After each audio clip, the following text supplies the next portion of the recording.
কুলসুম একটা চাকরির জন্য অনেক অফিসে ঘুরে ঘুরে ব্যর্থ হল। কোথাও চাকরি হয়নি কুলসুমের। একদিন কুলসুমের চাচা কুলসুমকে একটা ঠিকানা দিয়ে বলল, এই লোকের কাছে গেলে তোর চাকরি হবে। আমি বলে দিব। কুলসুম চাচার কথায় খুশি হয়ে বলল, আমি যাব। তারপর সেই বস কুলসুমের ইন্টারভিউ রাতে ফাইনাল করল। কুলসুম কোনো উপায় না পেয়ে রাতেই ইন্টারভিউ দিতে গেল। তারপর ইন্টারভিউর নামে বস কুলসুমের সাথে এক রাতে 4 বার ভাবতেই পারছি না। বাকিটা গল্পতেই বলছি। বাবা হঠাৎ করেই স্ট্রোক করে মারা গেল। ওর কোনো ভাই বোন নেই। এমনকি সেরকম কোনো নিকট আত্মীয় নেই যে ওদেরকে সাহায্য করবে। তার উপর তার মা অসুস্থ। তাই হঠাৎ করেই কুলসুমের উপর তার সংসারের পুরো দায়িত্ব এসে পড়ল। সে সবে মাত্র এসএসসি পাশ করেছে। সে জানে না তার এই যোগ্যতা দিয়ে কোনো চাকরি পাবে কিনা। সারাদিন বিভিন্ন অফিসে অফিসে ঘুরে ব্যর্থ হয়ে অবশেষে ক্লান্ত হয়ে সে তার বাসায় ফিরে আসে। পরদিন ওদের বাসায় কুলসুমের এক দূরসম্পর্কের চাচা বেড়াতে আসলেন। ওনাকে কুলসুম একটা ফোঁটাও পছন্দ করে না। কুলসুম যখন ছোট ছিল এই লোক অনেক দিন পর পর আসত। আর কুলসুমের দিকে তাকিয়ে থাকত। লজ্জায় এসব কথা কাউকে বলতে পারেনি ও। আজও এই লোকটিকে দেখে কুলসুম খুশি হতে পারল না।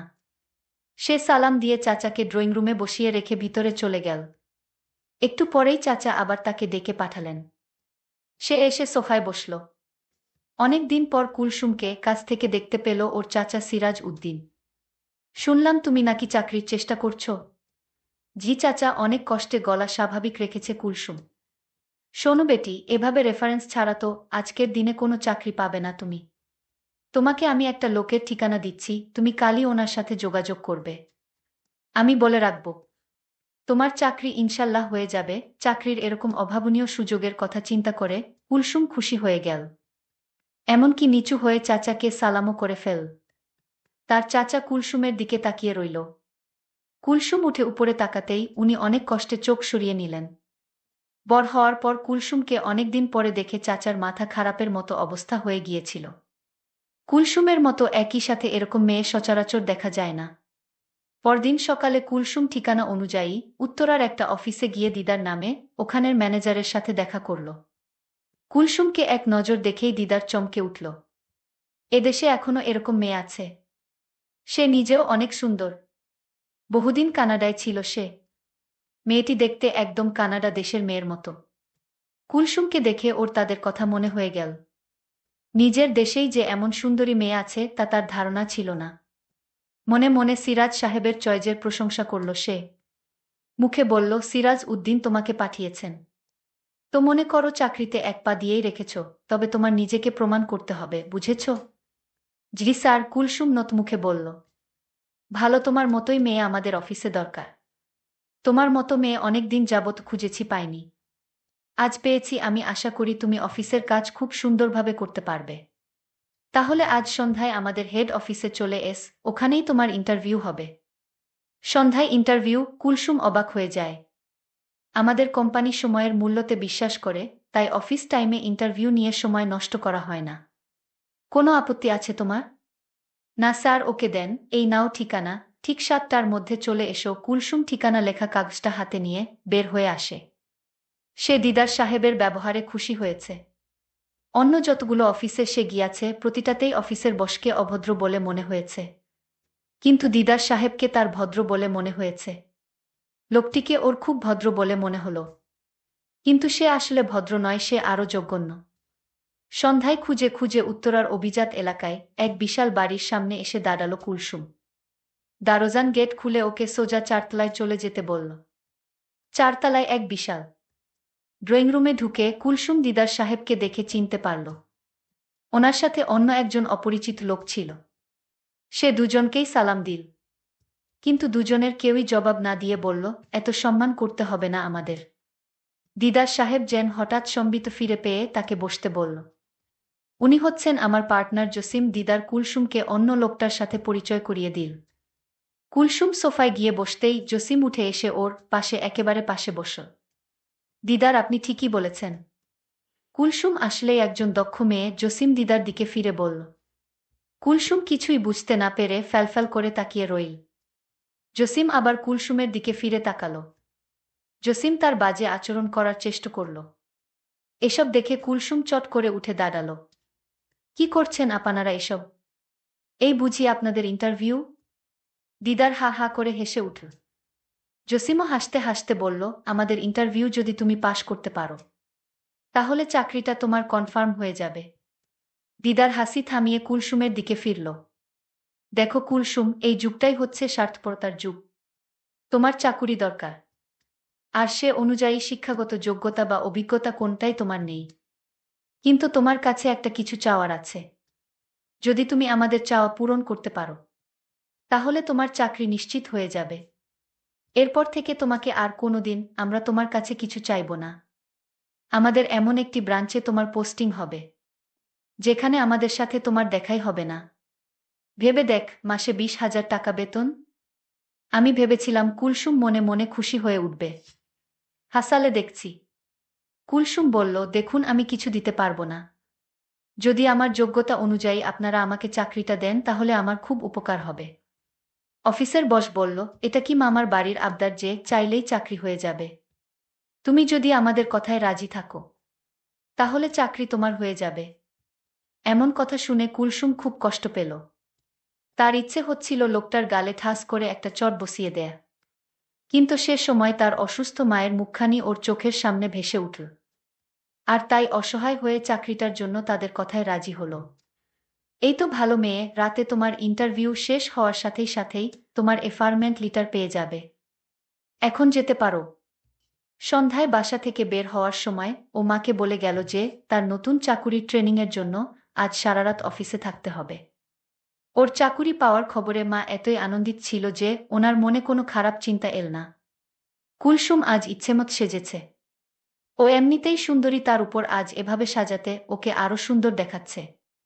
দিদার বাসার দরজাটা গেট খুলে দিতে দিতে কুলসুমের তার অফিসের 4 তলায় গেলা। তার দিকে তাকিয়ে রইল। সে কুলসুমকে সোজা 3 তলায় চলে যেতে বলল। কুলসুমের মনের ভিতর কি চলছিল তা কেউ জানে না। অফিসের বস দুইটাও জানে না আজকে কুলসুম এমনভাবে সেজে এসেছে। তারা কুলসুমকে দেখে অবাক। কুলসুম আজ মনে মনে সিদ্ধান্ত নিল যে করে হোক চাকরিটা আমার চাই। তারপর বস্তুটিকে এমন করব সারা জীবন আমার কথা মনে থাকবে। কুলসুমকে দেখে অফিসের বস বলল, এই অফিসে তোমাকেই চাই। অফিসের বস বলল, তাহলে আমি আমার পার্টনারকে আসতে বলি। কুলসুম বলল, স্যার আমার একটা কথা ছিল। আপনারা আমার কাছে যা চাইছেন সেটা আমি এই মুহূর্তে দিতে পারবো না। আমাকে একটু সময় দিতে হবে। বস আমার কারণ জানতে চাচ্ছে কি কারণে এই মুহূর্তে হবে না। আমি বলেছিলাম, দেখুন আমার মা খুব অসুস্থ, আজ আমার বাড়িতে যেতে হবে। এমনও হতে পারে মাকে আজ হাসপাতালে নিয়ে যেতে হবে। বস বলল, তুমি আজ রাত এখানে থাকো, আমি তোমার মাকে হাসপাতালে নিয়ে যাওয়ার ব্যবস্থা করছি। আমি বসকে বললাম, আপনার ব্যবস্থা করতে হবে না। আমি বাড়িতে মায়ের অবস্থা বুঝে তারপর মাকে হাসপাতালে নিয়ে যাব। বস বলল, ঠিক আছে, আমি তোমাকে আজকের দিনটা সুযোগ দিলাম। কাল রাতে তোমার আসতে হবে। যদি কাল না আসো তাহলে তোমার চাকরিটা মিস হয়ে যাবে। ঠিক আছে স্যার, আমি কাল রাতে আমি আসব। আমি বাড়িতে গিয়ে দেখলাম মা খুব অসুস্থ। আমি মাকে নিয়ে দ্রুত হাসপাতালে গেলাম। ডাক্তাররা মায়ের পরীক্ষা করে দেখল মাকে সুস্থ করতে হলে সর্বনিম্ন 5 লাখ টাকা খরচ হবে।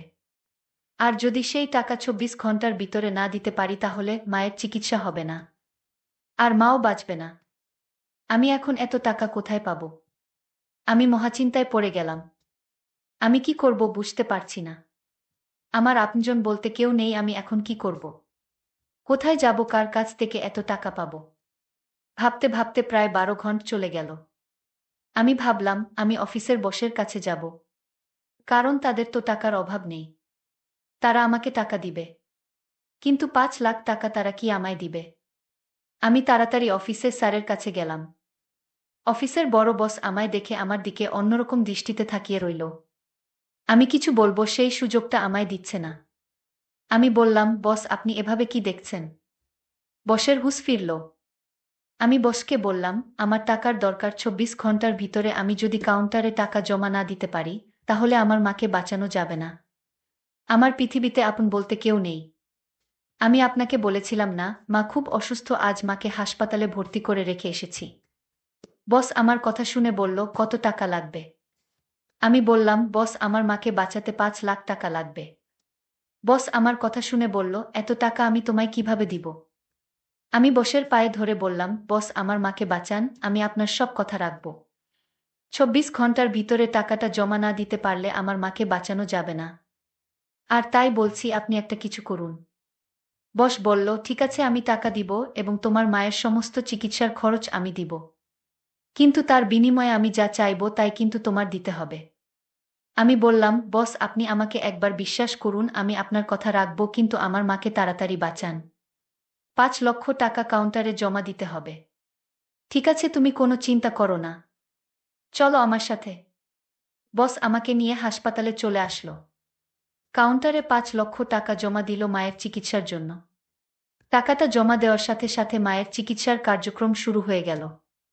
আমি বসকে বললাম, আপনাকে কিছু বলার ভাষা আমার নেই। আপনি যা চাইবেন তা পাইবেন যদি আমার কাছে থাকে। বস আমার কথা শুনে খুশি হয়ে বলল, আগে তোমার মা সুস্থ হোক, তারপর দেখা যাবে। এভাবে 1 সপ্তাহ কেটে গেল। আমার মা নতুন জীবন ফিরে পেল। আমার মায়ের জ্ঞান ফিরা মাত্রই মা আমাকে জিজ্ঞেস করলেন, তুই এত টাকা কই পাইলি মা? আমি বললাম, মা আমার অফিসের বস আমাকে টাকাটা দিলেন, আমি না হয় চাকরি করে পরিশোধ করে দিব।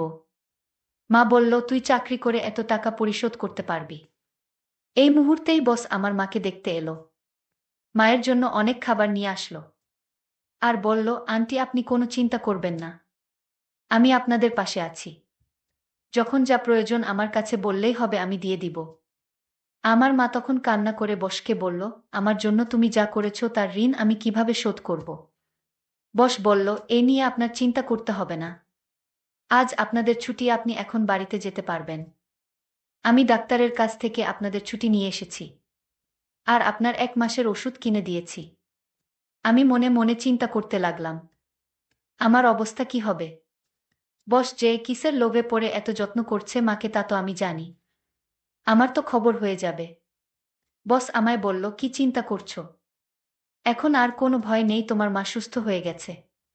কাল তুমি আমাদের অফিসে এসে ইন্টারভিউ দিবে। আমি বসকে বললাম, আমার আর ইন্টারভিউ লাগবে না। আর বাহানা করার দরকার নেই। আপনি যা আশা করছেন তা আপনি পেয়ে যাবেন। আর আমি চাকরিটা পেলে আপনার টাকাটা পরিশোধ করে দিব ধীরে ধীরে। আমি জানি এত বড় উপকার কেউ আমায় করবে না, কিন্তু আপনি আমায় করলেন। আমি টাকা পরিশোধ করলেও আপনার ঋণ আমি কোনোদিন দিতে পারবো না। বস বলল, ঠিক আছে আজ রাতে অফিসে চলে এসো। আমি বললাম, ঠিক আছে আপনি যান, আমি আসব। আমি বুঝতে পারছিলাম আমার সাথে কি ঘটবে, কিন্তু আমার এছাড়া কোনো উপায় নেই। আমি রাতে মাকে ওষুধ খাওয়ায় আমি মাকে বললাম, আজ রাতে আমি ফিরতে পারবো না, কারণ অফিসে অনেক কাজ আছে। আমি রাতে বসের কাছে গেলাম। বস আমায় বলল, আমার মনের ভিতর যে খারাপ উদ্দেশ্য ছিল, আমি সেই উদ্দেশ্য থেকে বের হয়ে আসলাম। কারণ তোমার মাকে দেখে আমার মায়ের কথা মনে পড়ে গেল। আমি মায়ের স্নেহ ভালোবাসা পাইনি, কারণ আমার মা ছোটবেলায় মারা গেছে। আমি তোমার মাকে বাঁচাতে পেরে আমি নিজেকে ধন্য মনে হলো। আমি তোমার উপর যত শর্ত ছিল তা আমি তুলে নিলাম। আমার কথায় যদি তুমি কষ্ট পেয়ে থাকো তাহলে আমায় ক্ষমা করে দিও। আমি বসের মুখের কথা শুনে আমার চোখে পানি এসে গেল। আমি বসকে বললাম, দেখুন আপনার জন্যই আমার মা আজ বেঁচে আছে। আর আমায় খারাপ ভাববেন না। আমি যা করছিলাম মায়ের জন্যই করছিলাম। বস তখন বলল, আমি তোমায় একটা কথা বলতে চাই। বলুন বস। আমি তোমার দায়িত্ব নিতে চাই, মানে আমি তোমাকে বিয়ে করতে চাই যদি তোমার আপত্তি না থাকে। আমি বসকে বললাম, আপনি কোটি কোটি টাকার মালিক, আপনি আমায় বিয়ে করলে আপনার সম্মান হানি হবে।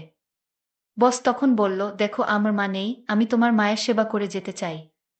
প্লিজ তুমি না করো না।